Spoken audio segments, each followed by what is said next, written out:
যারা সারা বছর পড়ে না তারা পরীক্ষা খারাপ হলে বলে প্রশ্ন ভালো ছিল না, অথবা বলে অনেকেই আগেই প্রশ্ন পেয়ে গেছে তাই তাদের পরীক্ষা ভালো হয়েছে, অথবা বলে পরীক্ষা হলে টেবিলের পা ভাঙা ছিল লিখতে পারি নাই, টেবিলের পা কেঁপেছে, অথবা বলে কলমের কালি শেষ তাই লিখতে পারি নাই। এমনটা প্রশ্নপত্র খুব বাজে হয়েছে বলে অনেকে পুরো পরীক্ষা না দিয়ে হল থেকেও বেরিয়ে যায়। কিন্তু জাকসু নির্বাচন বর্জন করেছে জাতীয়তাবাদী ছাত্রদল সমর্থিত প্যানেল। পরাজয় জেনেই কি মানে ভোট শেষ হবার আগেই সরে গিয়েছে ছাত্রদল? আপনাকে অসংখ্য ধন্যবাদ। আমি নিজে যেহেতু ব্যক্তিগতভাবে খুবই ভালো ছাত্রী ছিলাম, আমাকে কখনো ডান হাত বাম হাত বা অজুহাতের সাহায্য নিতে হয়নি। কিন্তু আপনি যদি প্রশ্ন করেন যে এই নির্বাচনটি বর্জন করা বিএনপির জন্য একটি অজুহাত ছিল কিনা, তার উত্তরে আমি বলবো সারাদিন ধরে তো আজকে এই নির্বাচন নিয়ে আলাপ হয়েছে, মুহূর্তে মুহূর্তে খবরের আপডেট এসছে। আমরা দেখেছি ছাত্র দলের প্যানেল যারা ছিল তারা সংবাদ সম্মেলন করেছে, আমি আসার পথে দেখলাম যারা শিবিরের ছাত্র প্যানেল তারাও সংবাদ সম্মেলন করেছে। এর বাইরেও যারা বিভিন্ন মানে দল থেকে মানে হল থেকে প্রার্থী হয়েছেন তারাও বিভিন্ন সময় মিডিয়ার সঙ্গে কথা বলেছেন, এবং সম্মানিত তিনজন শিক্ষক এই নির্বাচনটিকে বর্জন করেছে, এবং তারা প্রত্যেকেই একই ধরনের কথা বলেছে। ফর এক্সাম্পল, কারচুপির কথা এসছে, আগের থেকে ব্যালট বাক্স ভরে রাখার কথা এসছে, বলা হয়েছে 299টা ভোট একটা হলে, সেই হলে 400টার ব্যালট পেপার কেন গেল, বলা হয়েছে যে ব্যালট পেপার বেশি 10 to 20% বেশি ছাপানো হয়েছে, বলা হয়েছে ভোটারদের ছবিযুক্ত তালিকা করার কথা ছিল সেটাও করা হয় নাই, যে যার মতো খুশি যখন খুশি গিয়ে ভোট দিয়ে আসতে পেরেছে।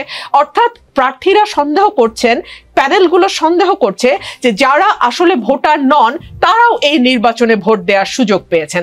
সুতরাং সার্বিকভাবে যদি আপনি বিবেচনা করেন তাহলে কেবলমাত্র ছাত্রদল নয়, অন্যান্য যেই প্যানেল আছে তারাও কিন্তু এই ভোটটিকে স্বচ্ছ পরিচ্ছন্ন এবং প্রশাসন তার দায়িত্ব সঠিকভাবে পালন করেছে এমনটি মনে করছে না।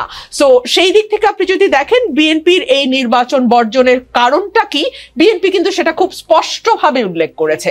সেই কারণ গ্রহণ করা বা সেই কারণকে অজুহাত হিসেবে দেখানো সেটা একেবারেই মানুষের বিচারের ভার। আপনি যে বললেন যে শিক্ষকরাও এই নির্বাচন নিয়ে অভিযোগ করেছেন, যে তিনজন শিক্ষক এই নির্বাচন নিয়ে অভিযোগ করেছেন তারা তিনজনই জাতীয়তাবাদী ফোরামের শিক্ষক, এবং জাহাঙ্গীরনগর বিশ্ববিদ্যালয়ের যিনি ভিসি তিনি আসলে আপনাদের বা বিএনপি ঘেঁষা হিসেবে বেশ পরিচিত।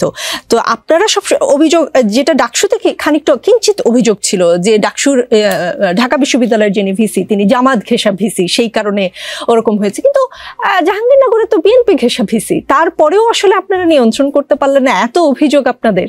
দেখুন, অভিযোগ কেবলমাত্র আমাদের নয়, অভিযোগ কিন্তু একসঙ্গে যেমন বিভিন্ন প্যানেল যারা নির্বাচনে অংশ নিয়েছে তাদের কাছ থেকে যেমন অভিযোগ পেয়েছি, আমরা শিক্ষকদের কাছ থেকে অভিযোগ পেয়েছি। একটা বিশ্ববিদ্যালয়ের ভিসি কোন মতাদর্শের সেটার উপরেই যদি পুরোপুরি নির্ভর করত নির্বাচন, তাহলে আসলে নির্বাচনে কারচুপি হওয়া কিংবা নির্বাচনে ব্যালট পেপার বেশি করে ছাপানো কিংবা ভোটারদের ছবিযুক্ত তালিকা না দেয়া, কিংবা ধরুন কেউ কেউ বলছে যে অমোচনীয় কালি, সেই কালিটিও নাকি মুছে যাচ্ছিল, অর্থাৎ যে যত খুশি তত ভোট দিতে পারছিল।